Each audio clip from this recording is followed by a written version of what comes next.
So we have all been in that situation, holding up a heavy camera all day, getting super sore arms, super sore back, super sore shoulders, literally sore everything. Or on the flip side, we've been using a tiny camera and we get all those tiny little micro shakes that look, yeah, pretty average. So today I'm going to show you a budget solution to fix this by building a custom shoulder rig using NiceyRIG products.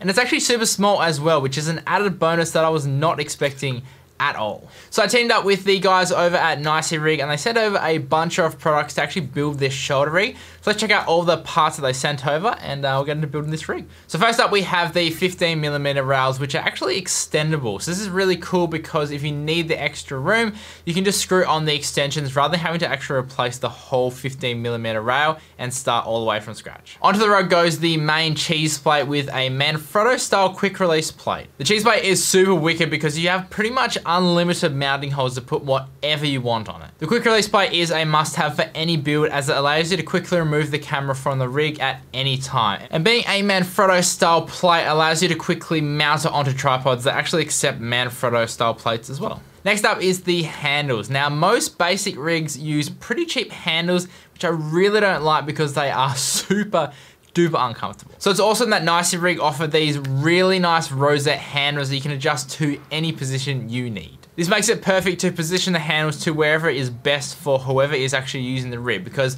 I know everyone has their own style and they all hold it in different ways. So being able to quickly adjust them and then lock it back into place, super duper amazing. The handles also swivel as well, so if you have that seam in the wrong spot, you can quickly just adjust it out the way, because there is nothing worse than grabbing onto some handles and having that big old seam in the middle of your palm. Once the handles are on, we need a place to actually rest the rig on our shoulder. The shoulder pad just slips onto the 15mm rails, but you can also adjust the mounting of it as well. In case you're like more want it on the back or on your chest, you just basically undo it and then use those cheese plate mounts to mount it wherever you want. Now I think the shoulder padding could be a little bit thicker because it is quite thin, but at the same time, since using it, I haven't actually had any times where I felt it really uncomfortable, but I guess time will tell whether it is really good or not. And this is our basic shoulder rig setup, but from here I wanted to add a few more accessories to really suit my style of shooting. So I added a V-mount quick release plate to the rear of the rig so I can mount a V-mount battery or an adapter to power all my accessories on the actual shoulder rig. Now this did take a little bit of playing around to get it into the right spot because I didn't want the rig sitting on the battery when I actually took it off and put it on the table or on the ground. I also threw on a HDMI cable clamp to tidy up the cables a bit more, as well as a top handle onto the C200 to make it easy to actually carry around and pick up and down and put it on my shoulder. And honestly, this handle has been absolutely amazing to use. So not only is it super comfy, but it has a ton of cold shoe mounts, as well as a 15mm rail hole if you do want to mount a bunch more accessories to a rail in the actual handle itself. Plus the fact that the front cold shoe mount has an actual clip on it, so whatever you put in there, it'll actually hold in place until you unclick it. And honestly, this has saved a few of my accessories from falling out on several occasions so far. So now this is my actual completed shoulder rig that I've built. Now obviously it could be a bit smaller if you didn't need all the other accessories, but the cool thing is that you can just choose the parts that work for you whilst keeping it reasonably cheap and also not compromising on quality as well. I was honestly really surprised by how good the quality of the NiceyRIG products were. Comparing to other more well-known brands like SmallRig, the quality is just as good but at a fraction of the price. Another bonus factor of this is how small it can actually get. I wasn't expecting to be able to make it so small, but the final rig that I've been using is pretty small compared to others that I've seen. I definitely could add those extra extension rods on the front to free up a little bit more room, but honestly I love how super compact it is. It makes it a bit more discreet and it takes up way less room on set, and even just like transporting and stuff, you can just quickly throw it in the car and it's not this massive rig that you have to lug around everywhere you go.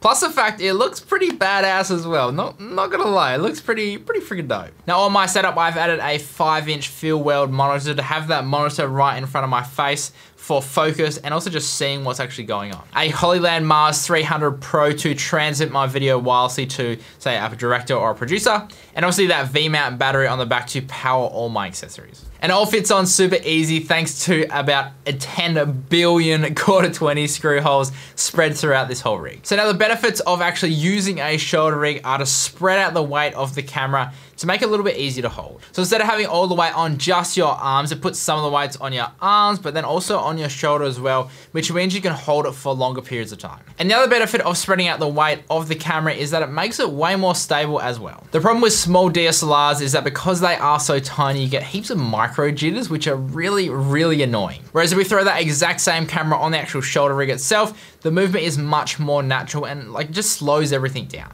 Now, when I first met up with Jason to get some B-roll of this rig, he was actually really surprised as well by how good the rig really felt on his shoulder. But he was super duper bummed that I didn't have it a few weeks earlier because he literally just finished up shooting a film and he said it would have been perfect to mount the camera on to really spread out that weight and make it so much easier to film. So sorry about that, Jason, but next time you can borrow, I promise, and it will make shooting so much easier. Now, as for price, if you were to just build the base rig, you'll be looking at about $175 US or about 240 Australian dollars, which is actually pretty dang cheap considering you get those real nice leather rosette handles, which is a big upgrade over those real cheapy ones that you get on most rigs around this price. And this is a thing that you're gonna be using most on a shoulder rig. So it's better to spend a bit of extra money on this and get some nice comfy handles and get something that'll actually last as well. Now for my whole setup, minus the monitor and the wireless transmitter, it costs about 260 US or about 360 Australian dollars. But again, the cool thing is that you can just choose the parts that work for you. So maybe you don't need a V-mount battery on the back and you just don't add it to your card. Maybe grab something else that works better for you. So this is going to be my go-to rig now for shooting short films to relieve some of the pressure off my back when shooting long days, and I'm so glad that I've got something like this now. If you have enjoyed this video, then consider liking and subscribing, and if you want to find out more about all the parts that I used to build this rig, I'll leave some links down below. And again, massive thanks to NiceyRIG for jumping on to actually make this project possible. And as always, guys, stay creative and just be you. See ya.